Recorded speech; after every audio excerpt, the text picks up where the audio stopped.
1. You'll hear a student asking for advice on her accommodation. First, you have some time to look at questions 1 to 6.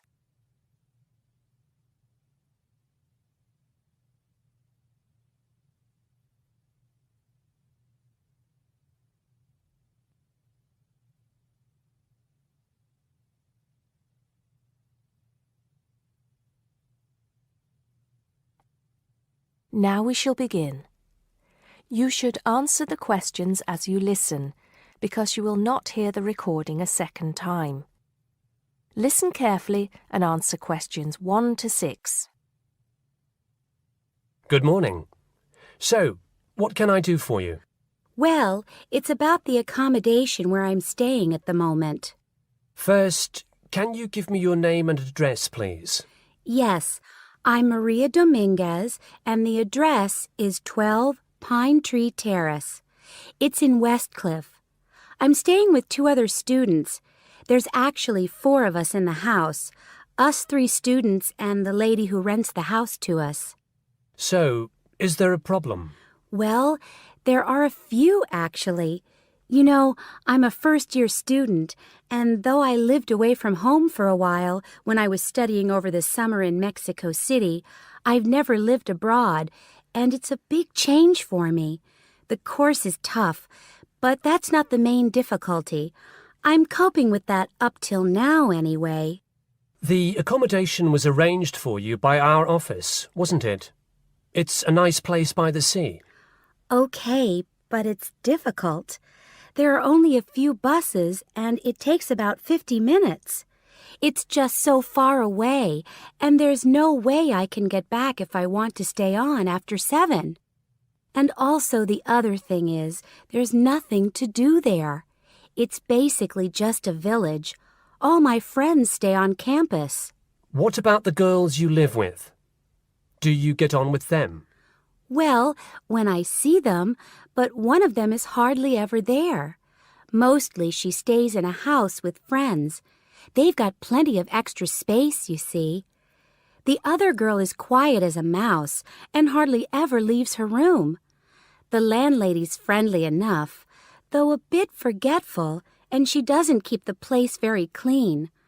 I don't have any real problem with her as a person, though.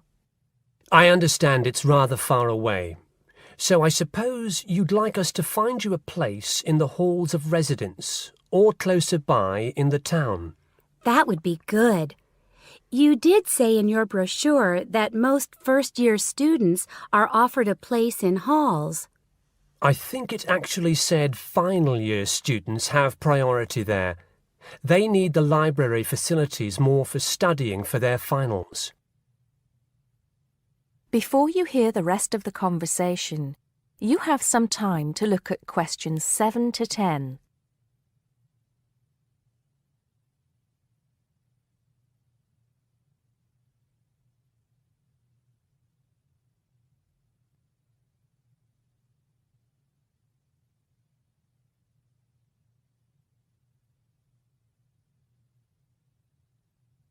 Now listen and answer questions 7 to 10. Anyway, let's see what we can do. Just a moment, I'll check what might be free. Sometimes students drop out or move from halls, though we were full at the beginning of term. By the way, have you checked the student notice boards?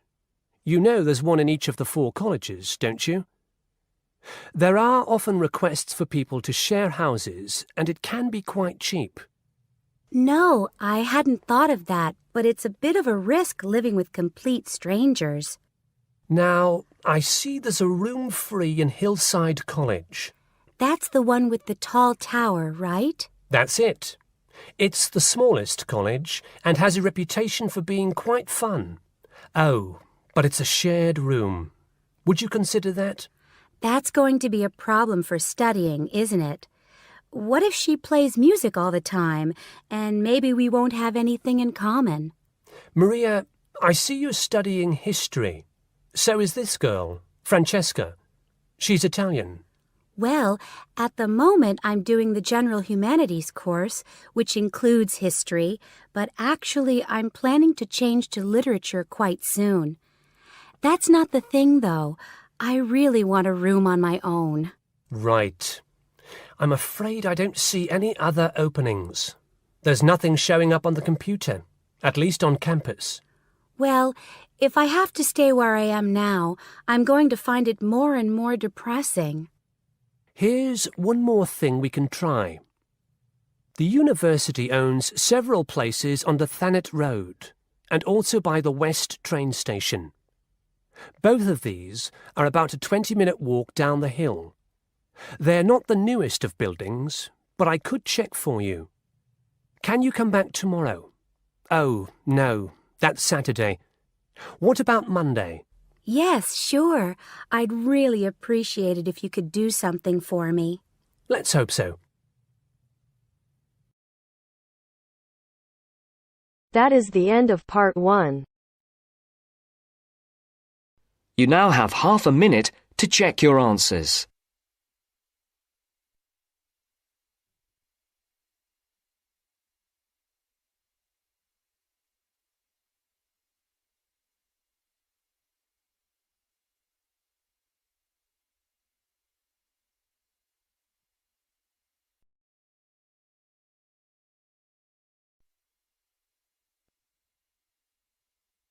Now turns to part 2. Part 2. You will hear a conversation between a travel agent and a customer. First, you have some time to look at questions 11 to 17.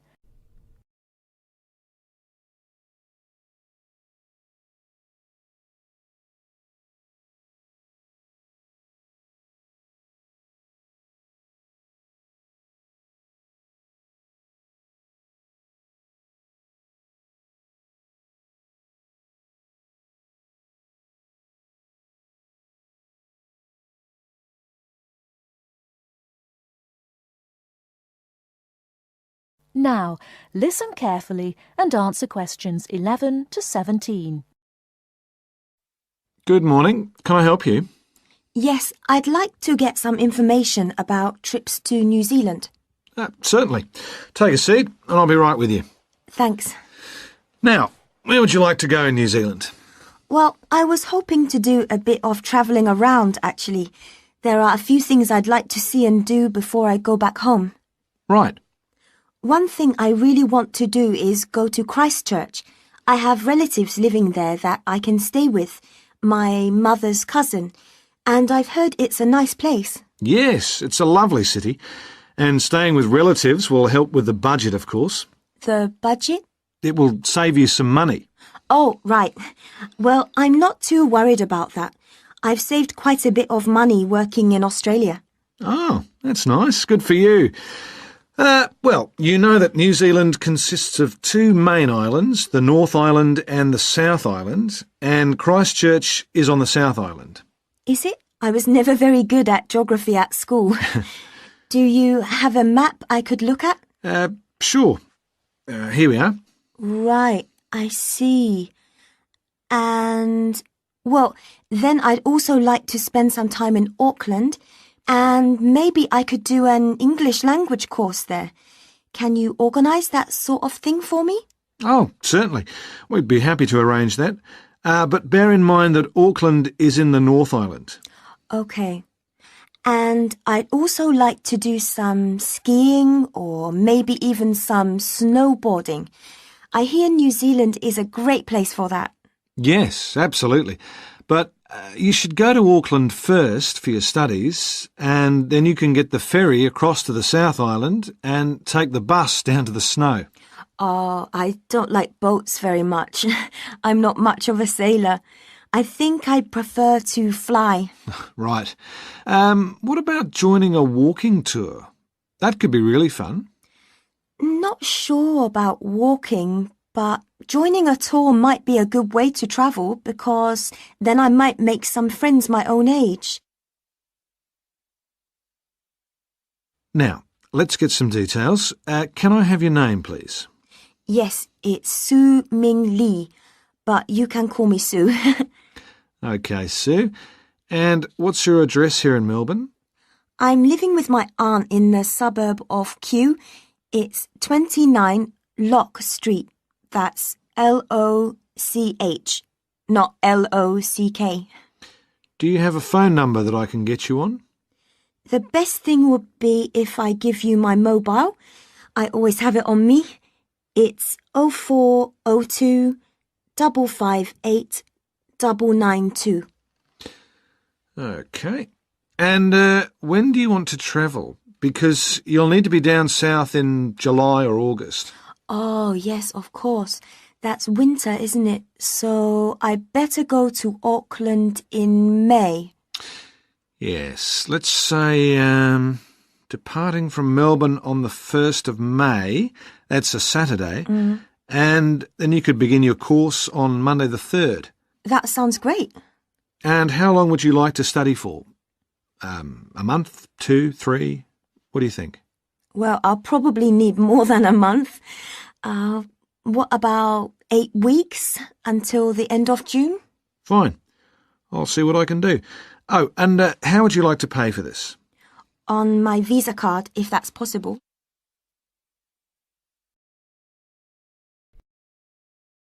Before you hear the rest of the talk, you have some time to look at questions 18 to 20.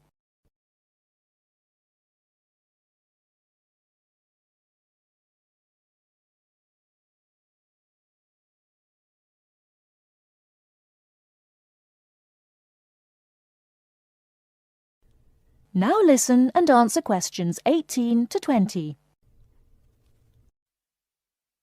Hello, Sue. It's Angelo from Cosmos Travel here. I've booked your flight and I've found you an English college called the Harbour Language Centre. Great. Where exactly is that? Well, have you got that little map I gave you yesterday? Yes? You see where the harbour is with the 3 wharves and the water? Yes. Got that? OK, there are 2 parallel streets. Quay Street, that's Quay, and Customs Street. The building where the college is located is on Quay Street, opposite Prince's Wharf. Right. Got it. And what about accommodation? Well, I've booked you into a hotel for the first 3 nights, and then the accommodation officer will find you a family to live with. Good. And where's the hotel? It's a short walk from the college, on the corner of Queen Street and City Road. Which corner exactly? On the left-hand side as we're looking at the map. OK, near the little park. Yes, that's right. And what about a good bookshop? I'm going to need to buy a dictionary and some English books. Yes, well, I believe there's a really good language bookshop on the corner of Customs Street and Queen Street. It's near the college, so that's pretty convenient. Thank you so much. You've been really helpful. That is the end of part 2. You now have half a minute to check your answers.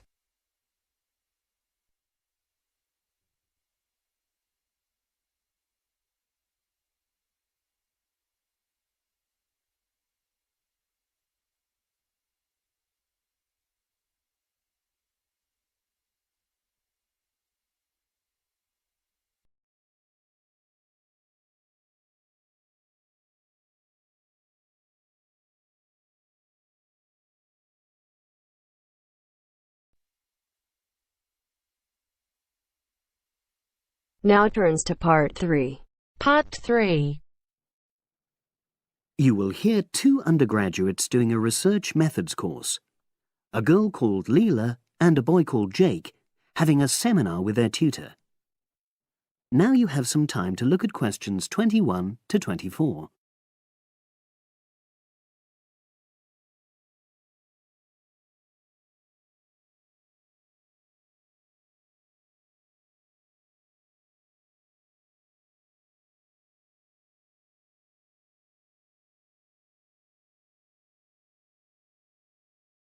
Now listen and answer questions 21 to 24.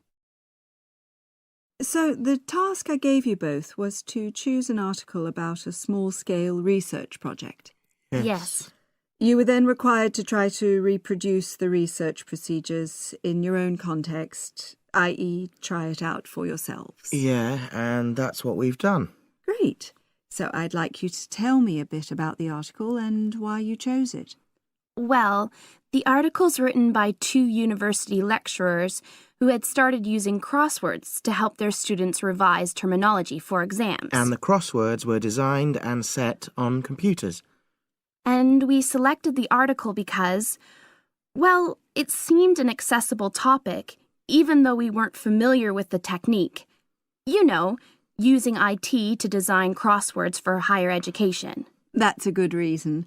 So these lecturers wanted to see how well this innovation was received by their students. Yes. So how did you go about reproducing the research? Well, we drew up a list of terms from one of our own modules and designed a crossword for revising these terms. Then we asked our classmates to try out the crossword and give us feedback, their opinions on how they felt about using the technique. Was it easy to find participants? It wasn't easy at first, but then we convinced them that by taking part in the research, they were actually benefiting themselves by preparing for an exam which is coming up later this term. And it worked. Good. So how did you find out what the students thought about doing the crosswords? A questionnaire. The original article used a 2-page long questionnaire. There were lots of excellent questions on it, but the whole section on difficulties using IT is now obsolete. Old-fashioned even though it had only been written a couple of years ago. So you designed a shorter version? Yeah. Then we sent it to the 40 students by email and got 28 replies. I was taken aback by the fact that everybody we talked to thought this was a good return. I mean, the responses were well written. People had taken a lot of care, but I was really disappointed with the low numbers. Yes, an important lesson to learn for an apprentice researcher. Yeah. Now you have some time to look at questions 25 to 30.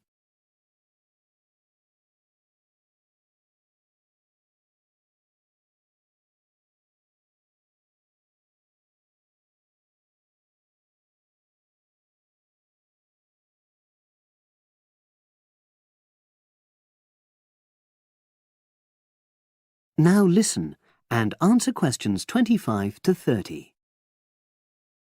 So what results did you get? Well, basically, the responses were extremely positive. The students said that doing the crossword on a computer helped them really focus on the work in hand and not be distracted, which is something that commonly happens with other ways of doing revision. Yeah, that was really clear. But something that struck me was that having fun hardly featured in their responses, nor did anything to do with spelling of hard words, which I thought would be an obvious benefit. No? Okay. Respondents also said that doing the crossword hadn't really increased their general motivation to study, but that it had highlighted the gaps in their memory so they knew what further work was necessary. Right. So how did your findings tally with those of the original researchers? There were lots of similarities, but... There were probably 2 main differences. We found that more males than females liked the technique, whereas the original study found the reverse. Also, our respondents said they wouldn't mind doing a crossword as a final official exam, whereas in the original study, students said they would hate doing it even if it meant having a shorter test. But of course, both sets of respondents said they'd be interested in doing more crosswords for informal purposes, revision, and so forth. Right. So let's have a think about the whole project and what you've learned from doing it.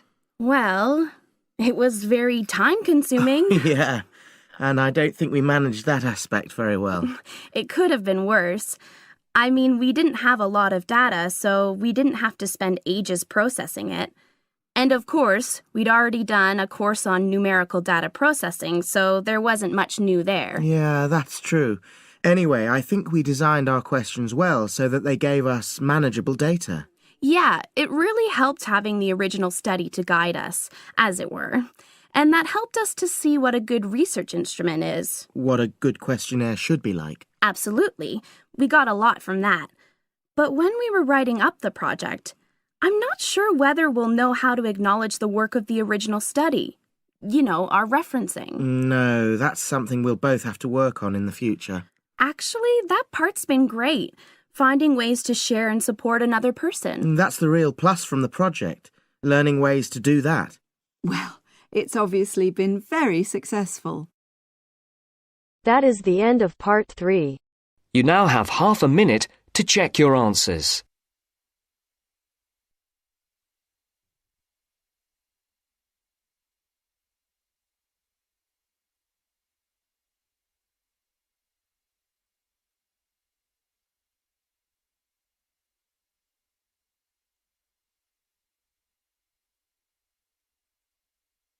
Now turns to part 4.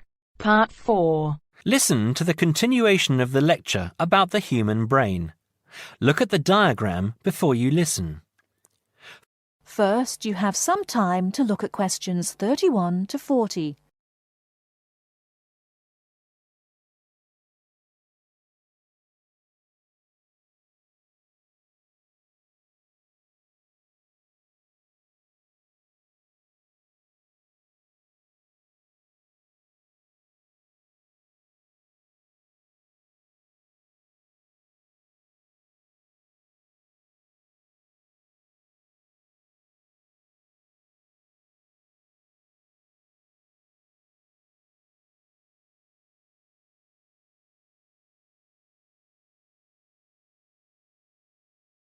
Now listen carefully and answer questions 31 to 40.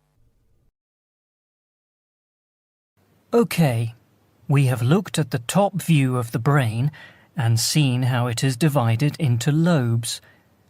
Now we are going to look at a more complex diagram of the centre of the brain. I will briefly go through some of the important parts that make up the brain and then talk more about what each does. First of all, you can see that by far the largest part of the brain is the cerebrum, and it is made up of the 3 lobes we have already talked about. The lobe below, coloured yellow on the diagram here, is the cerebellum. Right in the centre of the brain here is the thalamus. The hypothalamus is part of it, but it has a slightly different function. Now here, running down from the centre of the brain, is the brain stem. It is made up of the midbrain, the pons, and the medulla oblongata, and is connected to the spinal cord, which you can see here at the bottom of the diagram. Now, finally, this little gland just to the left of the midbrain, it looks like a little tail, is the pituitary gland. OK, let's go back and say something about the function of the various parts of the brain. The cerebrum, the largest part, as we have said, has 2 halves or hemispheres. I will talk more about the difference between the 2 hemispheres later. The cerebrum is the part of the brain that is really our intelligence. It controls voluntary movement, that is, movement that we are in control of, speaking, for example. But it is also responsible for our emotional thinking and memory. The cerebellum is responsible for fine movement and coordination. It helps us with balance, for example, and to understand where we are in relation to space around us. The thalamus, here in the centre, processes what we feel with our body, touch and temperature, for example, and controls how we react to those senses. The hypothalamus has a similar function, but regulates bodily needs, such as hunger and thirst, and tells us when we need sleep. Now, at the top of the brain stem is the midbrain. This is a sort of switchboard, a very complex switchboard. It sends messages which help the brain communicate with other parts of the nervous system. The pons, in the middle of the brain stem here, sends messages from the cerebrum to the cerebellum and spinal cord. The medulla oblongata is here just above the spinal cord. It regulates essential bodily functions, like breathing and the rate of our heartbeat. The spinal cord is part of the central nervous system and runs down inside the spinal column. It connects the brain to nerves that go to the rest of the body. Now, the pituitary gland, this little gland, has a hugely important function. It releases hormones to the body that regulate all sorts of things. How quickly we grow, and the size we grow to, the rate at which we age. It also regulates whether we have a slow or fast metabolism and how we relate to stress. Now I am going to show you a model of the human brain, and I want you to identify... That is the end of part 4. You now have half a minute to check your answers.